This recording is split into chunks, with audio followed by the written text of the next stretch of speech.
তো বন্ধুরা, আজকে আমরা জানবো কিভাবে নতুন ভোটার কার্ড অ্যাপ্লিকেশন করতে হয়। অনলাইনে কিভাবে নতুন ভোটার কার্ড অ্যাপ্লাই করতে হয়।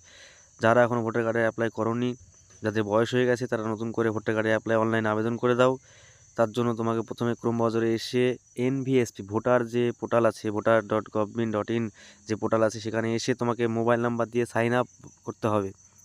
সাইন আপ বা লগ ইন, যদি তোমার আইডি করা থাকে আগে থেকে, তাহলে লগ ইন করে নেবে। সেম এরকম মোবাইল নাম্বার আর তার ওটিপি দিয়ে এখানে ভেরিফাই লগ ইন করে নেবে।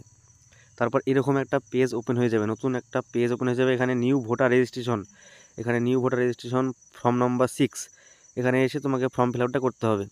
তো আমি ফর্ম ফিল আপ করছি, স্টেপ বাই স্টেপ দেখো, তাহলে তোমরা বুঝে যাবে। এখানে স্টেট সব দেওয়ার পর এখানে তোমার প্রথমে হচ্ছে নাম। তোমার যা নাম আছে, তোমার আধার কার্ড বা মাধ্যমিক পাস থাকলে মাধ্যমিক পাশের অ্যাডমিট কার্ড বা জন্ম সার্টিফিকেট, এগুলো দেখে সব ঠিকঠাক করে এখানে বাংলা নাম থেকে ইংরেজি নাম সব ভালো করে অক্ষর মিলিয়ে মিলিয়ে ঠিক করে নেবে। যদি এখানে সঠিক নাম না আসে, তো এখানে কিবোর্ড দেওয়া আছে, এখানে কিবোর্ড থেকে তুমি তোমার নিজের মতো করে কারেকশন করে নিতে পারো। এইভাবে, এই যে আমি করছি এরকমভাবে তুমি কারেকশন করে নিতে পারো। যে আমি নাম দিলাম ফার্স্ট নেম, তারপরে লাস্ট নেম, মানে এখানে টাইটেল দিয়ে দেবো এটা।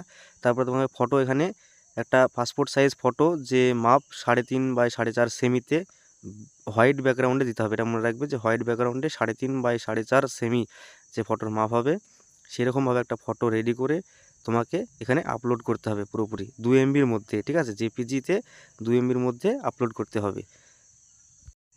তো দেখো, আমি ফটো রেডি করে নিয়েছি। এরকম সেম তুমি আপলোড যখন করবে তখন এরকম আসবে। তুমি এখানে সাইজটা ঠিক করে দেখে সেভ করে নেবে। সেভ করলে সাকসেসফুলি সেভ হয়ে যাবে। এখানে নেক্সট করে এখানে তোমার বাবার নাম বা কেউ কেউ যদি বিবাহিত মহিলা করে, তাহলে সে তার স্বামীর নাম দিয়ে করবে, ঠিক আছে? তো আমি এখানে একটা সিলেক্ট করছি, তো তার বাবার নাম দিয়ে আছে, তার গার্জেন বাবার নাম দিলাম। বাংলা যদি অসুবিধা হয়, বাংলা যদি অন্যরকম কোনো আজে বাজে লেখা চলে আসে, তো এখানে ইংলিশের সাথে বাংলা অনেক সময় মিল খায় না, তোমরা এখানে ঠিক করে কিবোর্ড থেকে করে নেবে। পাশে যে কিবোর্ড চিহ্ন আছে, ওখানে ক্লিক করে তুমি নামটা ঠিক করে দিতে পারবে, ঠিক আছে? তো আমি এখানে বাবার নামটা দিয়ে দিলাম ভালো করে। তারপরে আবার নেক্সট এখানে মোবাইল নাম্বার, কন্ট্যাক্ট ডিটেলসে মোবাইল নাম্বার দেবে। ইমেল না দিলেও চলবে, দিতেও পারো। তো আমি এখানে শুধু মোবাইল নাম্বার দেবো। মোবাইল নাম্বারটা দিয়ে বেরিয়ে যাব। মোবাইল নাম্বার দেওয়ার পর এখানে নেক্সট আবার দিয়ে এখানে আধার ডিটেলস, এখানে ক্যান্ডিডেট যে আছে তার আধার কার্ড নাম্বার দিয়ে দেবো ভালো করে। আধার কার্ড নাম্বার টাইপ করার পর আবার নিচে gender, male female third gender, ঠিক আছে? তো এখানে আধার নাম্বার দেওয়ার পর আমি জেন্ডার এখানে ছেলে তাই মেল। তারপরে date of birth details, date of birth তোমার মাধ্যমিক পাস সার্টিফিকেটে যা আছে সেটা দেবে, বা বার্থ সার্টিফিকেটে যেটা আছে সেটা ঠিক করে এখানে বসে দেবে। যে তার একটা প্রুফ দিতে হবে, ডকুমেন্ট সাপোর্টিং প্রুফ দিতে হবে। এজ প্রুফ হিসাবে আমি এখানে মাধ্যমিকের সার্টিফিকেট করেছি। মাধ্যমিক সার্টিফিকেটটা এখানে 2 MBর মধ্যে জেপিজি বা পিডিএফে আপলোড করতে হবে।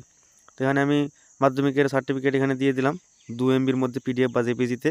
তারপরে এখানে অ্যাড্রেস কি বলো তো, তোমাকে প্রথমে হচ্ছে গার্জেন, যে বাবা দিয়েছে, আমি বাবা হিসেবে এখানে গার্জেন দিয়েছি, তার ভোটার লিস্ট ডাউনলোড করতে হবে। 26 সালের নতুন যে ভোটার লিস্ট, সেটা কিন্তু ডাউনলোড করে নিতে হবে বা কপি করে নিতে হবে।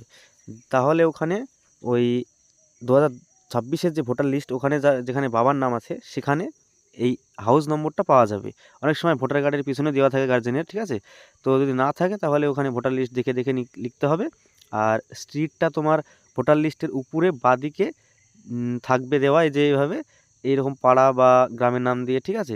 কত নম্বর সেটা এভাবে থাকবে। আর বাংলা যদি ভুল হয়, তো তোমরা বাংলাটা এখানে সাইডে কিবোর্ডে ক্লিক করে ঠিক করে নিতে পারবে, যেভাবে আমি এখানে করলাম আর কি, ঠিক আছে? তো অ্যাড্রেসটা এখানে ভালো করে গ্রামের নাম, house number, post office, pincode, tehsil, district, state, এগুলো সব ঠিকঠাকভাবে দেখে করতে হবে। ভুল হলে কিন্তু হিয়ারিং বা ভোটার কার্ড হতে সমস্যা হবে, ঠিক আছে? তো আমি অ্যাড্রেস এখানে পোস্ট অফিস দিয়ে দেবো, পিনকোড, এবার পিনকোড দেওয়ার পর তহসিল বা মহল্লা, ঠিক আছে, যেটা বলছে বাংলায় আর কি। তারপরে ডিস্ট্রিক্ট আছে এখানে, স্টেট অটোমেটিক সিলেক্ট আছে, স্টেটটা থাকবে কারণ প্রথমে তুমি সিলেক্ট করেছো। এখানে ডিস্ট্রিক্ট সিলেক্ট করে নেব। এই যে এখানে বানান যদি ভুল চলে আসে, বাংলা বানান ভুল আসলে, এই যে সাইডে কিবোর্ডে এভাবে ক্লিক করে তুমি কিন্তু এখানে বাংলা বানানটা ঠিক করে নিতে পারবে, ঠিক আছে? দেখে দেখে ভালো করে মিলিয়ে নেবে যেন ভুল না হয়। তারপর এখানে ডিস্ট্রিক্ট সিলেক্ট করে দেবো। তারপর এখানে নিজের ডকুমেন্টস দিয়ে যেহেতু করছে, তাই নিজের এখানে ডকুমেন্টস হিসাবে আমি এখানে অ্যাড্রেস হিসাবে আধার কার্ড সিলেক্ট করে নেব, দিয়ে এখানে 2 MBর ভিতরে জেপিজি বা পিডিএফে আমি আপলোড করব। আপলোড করার পর নেক্সট এখানে ডিসেবিলিটি কিছু দেবো না, এখানে নেক্সট করে চলে আসবো। এখানে অ্যাড ফ্যামিলি মেম্বার, এখানে বাবার নাম দেব, বাবার নাম দিয়ে করছি, তাই এখানে নেম অফ ফ্যামিলি মেম্বার বাবার নাম, তার সাথে রিলেশন এখানে ফাদার, বাবার এখানে ভোটার কার্ড নাম্বার যেটা আছে এখন ভোটার কার্ড নাম্বারটা আমি ভালো করে এখানে টাইপ করে দেবো। তারপরে নেক্সট আবার হবে। নেক্সট আসলে এখানে ডিক্লারেশন ফর্ম, এখানে এসআইআরের ফর্ম 2002-এর লাস্ট যে এসআইআরের ফর্মে ওখানে বাবা বা লিগাল গার্জেন কারোর একজনের নাম থাকতে হবে, না হলে কিন্তু হবে না বন্ধুরা। বাবা, দাদু, ঠাকুমা, মায়ের কারোর নাম না থাকলে কিন্তু 2002-এর ভোটার লিস্টে নাম না থাকলে সে ফর্ম ফিল আপ করতে পারবে না। তো এখানে বাবার নাম আছে আমি এখানে বাবার নাম দিয়ে দেবো। এখানে মাই পেরেন্ট নেম আছে এখানে, তাই এখানে আমি দেবো ওটা। আর সেই লিস্টের পুরো ডিটেলস এখানে দিতে হবে। স্টেট, সে 2002-এর যা অ্যাসেম্বলি ছিল মানে বিধানসভা, তারপরে তার পুলিং নাম্বার, সেটা 2002 সালের ভোটার লিস্ট বের করে নিলে তখন ওখানে কিন্তু সব পুরোপুরি পাবে। এখানে পুলিং নম্বর, ঠিক আছে, সিরিয়াল নম্বর সব 2002-এর ভোটার লিস্টে থাকবে। তোমাকে ভালো করে দেখে দেখে লিখতে হবে এখানে, ঠিক আছে। পুলিং স্টেশন নম্বর, সিরিয়াল নম্বর দিলে তারপরে তোমার এখানে রিলেশন, যে তুমি এখানে কার রিলেশনে দিলে, ঠিক আছে। আমি এর বাবার দিয়েছি, বাবার দেওয়ার পর সার্চ করলে এখানে অটোমেটিকই নিচে দেখো নাম, ভোটার নাম্বার, ঠিক আছে, 2002 সালে যা যা ছিল সব এখানে সিরিয়াল নাম্বার, হ্যাঁ, সব চলে আসবে। এখানে টিকে ক্লিক করে কন্টিনিউ করতে হবে, ঠিক আছে।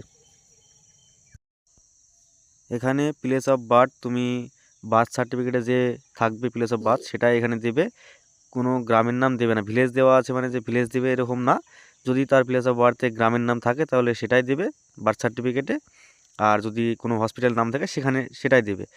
আর এখানে সেই স্টেট, ডিস্ট্রিক্ট ভালো করে দেবে। আর এখানে রেসিডেন্সিয়াল, এটা বাসিন্দা, এখানে তুমি বার্থ মানে ডেট অফ বার্থ হিসাবে দিতে পারো, অসুবিধা নেই। আর নিচে এখানে প্লেস যেটা আছে সেখানে এই জায়গায় গ্রামের নাম দিবে, দিয়ে নেক্সট করবে, দিয়ে ক্যাপচার, এখানে ক্যাপচার সঠিকভাবে দিবে, দিয়ে সেন্ড ওটিপি করলে উপরে যে নাম্বারটা দিয়েছে মোবাইল নাম্বার এখানে দেখো শো করছে, এই মোবাইল নাম্বারে ওটিপি যাবে। ওটিপি দেওয়ার পর প্রিভিউ অ্যান্ড সাবমিট, ওটিপিটা ভালো করে দাও, এখানে দিয়ে দিলাম ওটিপি, দিয়ে প্রিভিউ। এই যে এরকম ফর্ম তোমার চলে আসবে পুরোপুরি ভালো করে, প্রথম থেকে নাম, বাবার নাম, আধার নাম্বার, তারপরে অ্যাড্রেস, ঠিক আছে, A to Z সব কিছু ভালো করে একদম পাই টু পাই মিলিয়ে নেবে। নেওয়ার পর নিচে সাবমিট করবে। দেখো একটা কিছু যেন ভুল না হয়, একটা ভুল হয়ে গেলে কিন্তু ভোটার কার্ড আর হবে না, তোমার সাবমিট করাই বৃথা হবে, ঠিক আছে।